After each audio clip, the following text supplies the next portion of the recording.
Hello everyone. I'm here this evening to talk to you about a few different things, but they all have screen printing in common, so that is where I'm going to start. Some of you may know what screen printing is, some of you may know a little bit, some of you may know nothing. I'm hoping no one knows loads about it, otherwise the first 5 minutes of this talk is going to be very boring for them.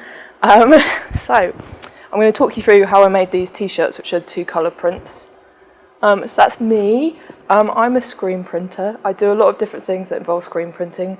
I teach it. I work as a technician at the art school, which is where I've just come from. I print things for other people. So when I get a project, it generally gets emailed to me, the imagery, and I generally have to do something to it on my computer, format it to make it screen printable. So this is where the process starts in my studio. Once I've done that, I toddle off on my trusty steed to the printers, where they print the design out on a bit of acetate. So when you want to screen print something, the first thing you have to do is print your design out onto a bit of acetate in black. Even if you want to print it eventually in a colour, it has to be black to start off with. And if you're doing design that's a few different colours, you need a separate acetate to make separate screens for the different colours. So once that's done, you need to prep your screen. And so I've got a screen here, I've got a bucket of emulsion, I've got a coating trough. The emulsion in that bucket is sensitive to light, so the next part of the process has to be done under red light conditions. So switch on our red lights, ta-da! And once you put the red lights on, I can then pour the emulsion into the coating trough, like so. I can then coat up a screen. The screen then has to dry, or it has to lie flat-ish. As you can see, our shells are a bit bent. They used to be straight when we first built them, but they got a bit, yeah. Anyway, so it has to lie relatively flat and dry for 2 hours. So 2 hours later, you can take your screen out and take it over to this beast of a machine, which is called an exposure unit. So you put your acetate on the glass top of the exposure unit, like so, and you put your screen on top of that. And the next bit of the process is called exposing a screen, or it can be called burning a screen. But if anyone's done sort of traditional black and white photography, it's quite sort of similar. So basically, in the bottom of the exposure unit is a really bright UV bulb, and when I shut the lid, there's no point taking a picture of that because it's just complete darkness. But when I shut the lid and set it off, the UV light exposes the screen, and basically it hits your design first, so it hits the black, and where it hits the black, it can't get through to the emulsion on the screen, and where it can't get through to the emulsion on the screen, it doesn't fix the emulsion. And everywhere else where it can get through, so where it's transparent, it fixes the emulsion, if that makes sense. So when you take the screen out of the exposure unit and wash it, where it hasn't been fixed, i.e. where your design was, it will wash away, leaving your design. And that's pretty permanent once that's done. You can print hundreds of things with that before it will sort of start to break down slightly. So once you've got your screen done, the next thing to do is sort out your inks. You have different inks for printing on paper as you do textiles. I'm sort of mainly talking about non-commercial, sort of small-scale screen printing. Commercial screen printers print on a lot of different things, you know, glass, bottles, mugs, caps, t-shirts, rubber, you name it, they can print on it, and they'll probably use sort of different sort of more sort of industrial inks. So I'm sort of talking about smaller scale, non-commercial printing. So we use paper inks and textile inks, and that we sort of mix them. You can buy stuff ready mixed, but the systems we've got in the studio, we tend to mix things up from scratch, so we can sort of create a greater range of inks. So that's some ink mixing going on. So once you've got your inks done and your screen done, your screen gets fixed into a printing bed, like so, and the ink goes at the top of the screen. A print is then pulled with the squeegee, which is that implement that I'm holding in my hands there. And the first print you do is always onto a bit of acetate. We use a lot of acetate in screen printing, and use the acetate to work out where the print's going on whatever it is you're printing. So that's the first layer going down of my 2-colour print. So once you've printed whatever it is you're printing. It then has to dry before you can print the next layer. So this is the next layer, colour going down. Again, printing on a bit of acetate, and that's used to register how the second layer fits with the first layer. Printing, print, and there you have your 2-colour print. So those have been printed on t-shirts. The next part of the process for if you're printing on any kind of textiles is you have to fix the print so it can go in a washing machine, and that requires a heat press, which is this machine here, which is basically like a giant iron, and the t-shirt gets heat pressed for about 30 seconds to a minute. Like commercial printers tend to have a big conveyor belt which puts heat down on whatever it is they're printing, but we just have this little heat press because you don't have room for a big conveyor belt. So once you finish printing, you can then reclaim your screen, which means putting a chemical on it which dissolves the emulsion, and then you power wash it, and it's ready to be coated up again for another purpose. So that's very briefly screen printing. So I hope, people have an idea of what it involves. So next thing, where does screen printing happen in Norwich? Well, it happens probably at a few different places, as there are quite a few commercial screen printers in Norwich. But what I'm going to talk to you about is the lovely building that is Stew. So do a little bit of a brief history of Stew. I wasn't involved at Stew from the very beginning. It was set up, actually I should probably first tell you where it is, for those of you that don't know. Stew is in the centre of Norwich on Fishergate, which runs parallel to the river, sort of near the cathedral. If you like to navigate Norwich like I do by pubs, if you stand with your back to the Mischief at the start of Magdalen Street, Fishergate is the road straight opposite you, and Stew is about halfway down. It's in an old handbag factory called, which used to be called Bolster Handbags. So it is very cold inside the building because it's just a big concrete block basically, and it doesn't have any heating, but it has its charms. So Stew was set up by 8 artists, all who were some of them have just graduated from the art school, some of them have been graduated a few years.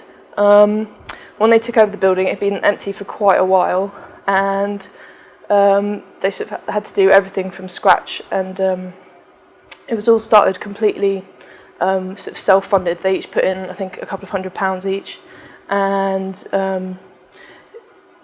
so they had to do everything. This is a photo of I think building the gallery walls. I think they started in July 2008, so small building gallery walls, la la la. And by December 2008, so a couple of months later, Stew was sort of open, and it had its first exhibition, and the studios upstairs had their artists moving into them. So this is the space how it looks today. It's 2,000 square foot of space, and it can some of the walls are movable, so they can move them around and create like spaces within the space. And it's available to hire from, depending on what you're doing and sort of how long you're having it for, it's about £30 to £50 a day. So although Stew is a gallery, it's not run as in, there's not shows on all the time, it's not open all the time, it's more a hireable space. So people hire it to put exhibitions on in, and then they're completely responsible for invigilating the show and promoting it and all that sort of thing. And so we get a lot of students putting on shows. That one along the bottom is illustration students from the art school. Top left is a Shush, a local fashion collective, and we also get like arts organisations putting on shows, things like that. It does get used for other things though. In the top left you've got Olympians, who are a local band. They filmed a music video in there. You've got some performance art going on the right there. You also got some set building. That's the Hostry Festival. We're building a set over the summer in there. So it's basically like a big space you can do lots of different things in. We do also put on our own shows, like of the artists who've got studios upstairs. And we also have an annual sort of screen printing show called Print Odyssey, and an annual collage show called Collagery.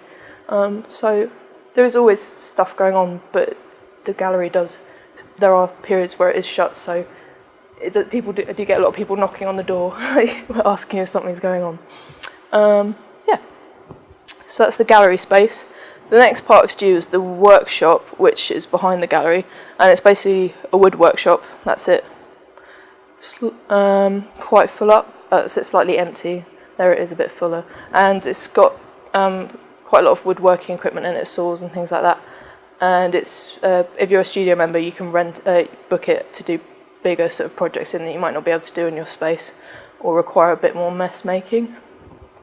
So then upstairs, we've got the artist studios. They're mostly open plan. That's it from the other end. Yeah, looking a bit of a mess.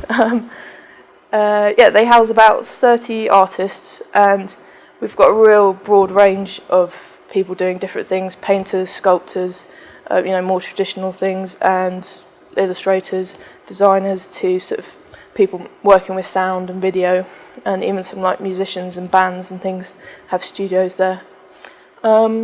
It's quite, the name Stew itself comes from sort of the idea of like sharing food, and also represents a sort of range of different artists who work there. And it is a real community, well, kind of by necessity, in the fact that it's all sort of open plan, and all the members sort of have a say in how the buildings run. And we have sort of monthly meals where we sort of talk about various things going on. Everyone who works at the building to help it run is a volunteer. No one gets paid, and it's all completely sort of funded by people paying rent and hiring the space. Yeah, which means that stuff does happen quite slowly, but it is good in that we're in control of what is happening, and we don't have to rely if our funding did get cut. It's not like we'd have to close the building or anything. Yeah. So now I'm just going to go through a couple of different artists, examples of artists who work there. The three I've mainly picked because they've really sort of, like, having a studio at Stew has really helped them with their careers, sort of having a sort of cheap, affordable studio to rent, and where they can, a space to do their art in has really helped them. So the first is Alec Cumming. He's an abstract oil painter. He was one of the founding members of Stew. He now works in India, or works mostly in India, and he's had exhibitions in New York and London, and quite recently, I don't know if anyone saw, at the newer gallery. Yeah. Next one, wanted to pick someone slightly different. It's Julia Parry-Jones. She's a jeweller, and again, like, having the space meant that she now, like, it's how she makes her full-time living, from like selling her jewellery and commissions and things like that. And then a slightly different one is a sort of resident band at Stew called BK and Dad, and that's the picture of them in the gallery making a video with Dan Toombs, who's also a studio member who was doing the visuals. So it's what I really love about Stew is the sort of the community aspect of it, and that you do get a lot of collaborations and stuff going on between the members, which is good. So that's sort of Stew as a whole building. Now I'm going to talk to you a bit about how I got involved in Stew. Basically, part of the ethos of Stew is that any money that is made from the building through people renting or hiring the space is reinvested back into the building. So they decided that they wanted to reinvest this money in screen printing, setting up a screen printing studio, because there's nowhere that you can, there's not really an open access screen printing space in Norwich or even in East Anglia. I think the nearest, you can do paper printing in Cambridge. If you want to do textile printing, you have to go to London. So the people at Stew decided they wanted to set up a screen printing studio, but realised they didn't know anything about screen printing. So asked me if I'd help them set up a space, which is what I did alongside with a lovely lady called Vicky Johnson. So we were given the 2 rooms at the front of the building. And again, they were sort of complete empty shells with wires hanging down from the ceiling, as you can see. And we worked sort of, quite hard, sort of bit by bit. Again, not with much money, trying to get equipment sort of as cheap as we possible. We did a lot of eBaying and had quite a few nice donations from local artists as well, which was really helpful. and we sort of built it a bit by bit. It's like when we had money, we'd buy a new bit of equipment or buy new materials and things like that. So here's what the studios look like today. We have one room this is the paper printing room. We've got 2 vacuum beds in it. That's it from another angle. And we also have a textile printing room, which is this room, which has the exposed unit in the back and also has a washout room down the corridor. So once we set this up, it was originally just going to be for studio members to use, but we realised that it would be quite selfish to sort of keep it all to ourselves, given that there isn't anywhere else you can screen print in Norwich. So we've set it up now as a sort of open access studio, which means that if you want to use it, you can. First of all, you have to have an induction, and then once you've had an induction, you can book in and for sessions and get on with whatever project you want to screen print. We have a range of different members. Here are some of them at work. We have designers, illustrators, fashion, sort of textile designers, a lot of local students, people just wanting to bands, all sorts of things. We have about 150 members now, and yeah, it's getting quite, it keeps growing, but which is really nice. We also do sort of, this is the Click, you probably recognise some of their faces. We also do sort of workshops in the space, sort of, so the Click came down for a team building day where they did some screen printing, and we also work with other sort of local organisations and schools and stuff who come down and have a go at screen printing. Yeah. So that's the sort of stew print rooms part of my talk. The next thing I'm going to talk about is Print to the People, which is a social enterprise that Vicky and I set up. That's Vicky there on the right. That Vicky and I set up off the back of Stew. So when we set up the print rooms, we didn't have any money for advertising. So we came up with the idea of making our sort of screen printing setup mobile. And so we loaded it all up onto this trolley and decided to push it down to the Arts Centre one day. So we're sort of literally taking print to the people, which is where the name came from. And we set up in the Arts Centre garden and we're just sort of printing things when they had an event on there. And it was really good because a lot of people haven't necessarily seen screen printing in action or ever had the chance to try it. So the idea is that by making it live, people can see it and even have a go if they want to. So from just doing that one day at the Arts Centre, we got spotted by the organisers of Norwich Pride, and they asked us to come and print at their Pride event. And so we were printing Pride t-shirts sort of live, and if people wanted a t-shirt, they could print it themselves, and then once it was dry, they could take it home. That was in 2009, and so we've worked with them every year doing their printing at their Pride event.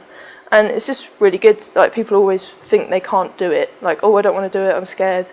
And then once they do it, they're just really chuffed with themselves that they've done it. And it's also, you can pick what colour you have and sort of also where you put the print on your t-shirt. So it's sort of making, branded logo t-shirts a bit more sort of customisable, I guess. So we've also done a lot of work with the Arts Centre. They've been lovely to us. One of their events. And done a lot of work with other local festivals, lots of different things. So we've done posters, bags, masks, crazy bird hats, all sorts. This is us. The last 2 years we've been at Latitude doing screen printing with the teenagers in the teen arena, which has been amazing. We also put on our own events. So, like I said earlier, we do a screen printing exhibition at Stew, and we also have Get Stuffed, which is sort of a maker's market. I think the point I want to make here is we've set up this place where people can make things, but there also needs to be somewhere like where people can sell the things that they make. So there is a sort of cycle, and so we don't want people. So it was important to us to sort of have these exhibitions and makers markets and things like that, so that people can see what gets made at the studios and have a chance to show it to other people and that sort of thing. So this is some photos from the last print odyssey we did, and it's also good because I think it shows all the different things you can do with screen printing. Like we had in the background of the top right, you probably can't see it, but someone had screen printed onto toast, which was pretty cool. And you got some ceramics that have been screen printed on the top left there. So yeah. So the last bit of my talk is about. So that is a lot of different things that I'm involved with, and I also screen print things for other people as well as screen printing my own work, and that's sort of how I can make it work really as a sort of career, if you will, by doing all these different things. So here's some examples, some stuff I've printed. There's going from the top left, there's some banners for the Cotswold Company. That was a label for a whiskey bottle. Some posters for Ape Inc. Some stuff for the Rumsey Wells, and a poster for Special Design Studio, that Scott designed there. Yeah, and it's quite a niche of stuff that I can print, because commercial printers can print things in their thousands and quite cheaply. But I've got the chance to work on some really cool projects, which is nice. This is also just some examples of my own work, which I get like printing. It's kind of always last on the list after everything. Make your own work and print it. So if you're interested in anything that I've been talking about tonight, here are the ways you can get in touch with us. Or I've got some cards on me if you want to come up and have a chat after this. Basically, in conclusion, and one of the reasons I wanted to talk to you this evening is that everything that I've been talking about is completely run by volunteers and sort of self-funded. And the way it's worked and sort of the luck we've had has been so much down to the community that is Norwich and sort of word of mouth spreading things. So if you can continue to share the love, that would be great. And also, as the print rooms, we are looking to sort of move and expand them because we sort of there's so much more we want to do in terms of running workshops and courses, and we've only got the 2 rooms at Stew, and we need a bigger space basically. So if anyone hears of any sort of spaces or buildings going, if you could get in touch. How we got Stew in the first place was completely by word of mouth, so we're hoping that that we can have the same luck with finding a building for the print rooms. Oh, thank you.